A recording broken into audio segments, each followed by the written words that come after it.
What is impeachment? Who are the impeachable officers? What happens if you get impeached? That is what we're going to talk about in this episode. Our topic today is Understanding the Impeachment Process in the Philippines, a guide to how accountability works in the government.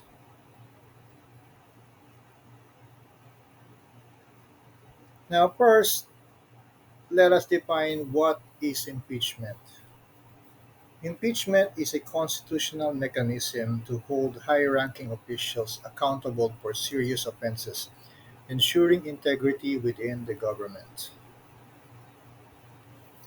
Impeachment in the Philippines is an express power of Congress to formally charge a serving government official with an impeachable offense. After being impeached by the House of Representatives, the official is then tried by the Senate. Now, the next question is who can be impeached? Who can be impeached? Well, first we have the president, second, the vice president, third, members of the Supreme Court, fourth, members of the Constitutional Commission, fifth, ombudsman. Now, you may ask, what are the constitutional commissions mentioned in this uh, phrase? Well, the three constitutional commissions in the Philippines are the Commission on Elections, or the COMELEC, the Commission on Audit, or the COA, and the Civil Service Commission, or CSC. The 1987 Constitution of the Philippines established these commissions as independent bodies. Now, what are the grounds for impeachment? These are the grounds for impeachment: culpable violation of the Constitution, treason, bribery, graft and corruption, other high crimes, and betrayal of public trust. Now, you may ask, what are examples of other high crimes? No? Well, other high crimes you can consider there is plunder, murder, and other high crimes that are provided under the revised penal code. Those are examples of other high crimes as basis for impeachment. Now, how do you commence an impeachment?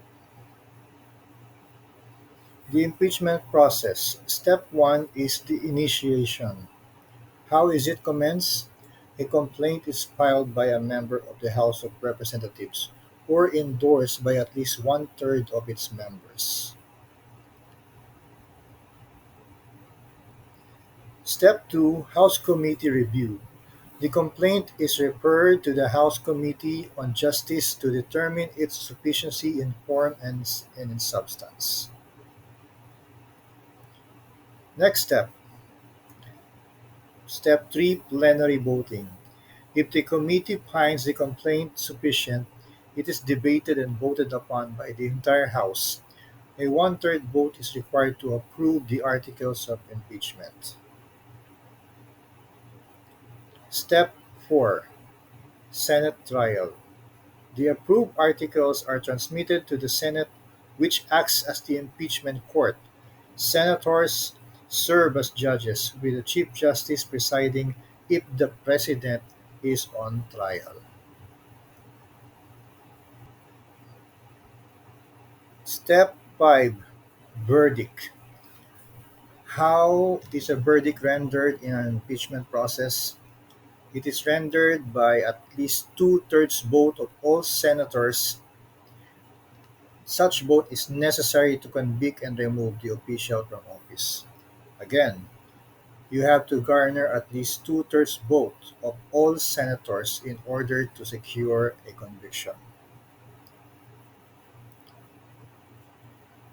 Now, for our historical context, notable impeachment cases include the impeachment of President Joseph Estrada in 2000 and the impeachment and conviction of Chief Justice Renato Corona in 2011. These cases highlight the challenges and political dynamics inherent in the impeachment process. As you will recall, the impeachment process for President Joseph Estrada was commenced by the House of Representatives, and it was elevated to the Senate for trial. However, history will tell us that there was a dispute during trial wherein the envelope supposedly containing incriminating evidence against the president, the judges refused to open that envelope, and that caused the prosecutors to walk out of the hearing. And this led to what is now known as EDSA 2, or the People Power 2, which ousted eventually the then President Joseph Estrada. With regard to former Chief Justice Renato Corona, uh, the entire impeachment process in his case was completed because the Senate was able to render a decision, and Chief Justice Corona was convicted and removed from office as Chief Justice of the Philippines. Today, we are all aware that there is an ongoing impeachment of our current Vice President. But I will not delve into that topic because this blog is an educational blog and not a political blog. So we will not talk about the ongoing impeachment process of Vice President Sara Duterte. So, in conclusion, impeachment is a vital check within the Philippine political system, ensuring accountability. Understanding this process is crucial for informed citizenship and promoting good governance. It is also important to note that an impeachment proceeding is called sui generis, or of its own kind, or a class of its own. Its sole function is to remove an impeachable officer and to disqualify him from further holding office. It is quintessentially political in nature. It is neither civil nor criminal or administrative in nature. It is only preparatory to liability, as no legally actionable liability attaches to the officer by a mere judgment of impeachment against her.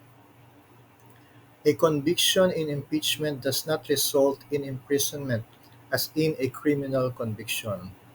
Unlike in a criminal proceeding, proof beyond reasonable doubt is not required for conviction in impeachment. Past Senates have also declined to refer to a judicial standard of proof, example, substantial evidence. This flows from the fact that impeachment is not the means intended to redress and punish offenses against the state, but rather a mere political safeguard designed to preserve the state and its systems of laws from internal harm.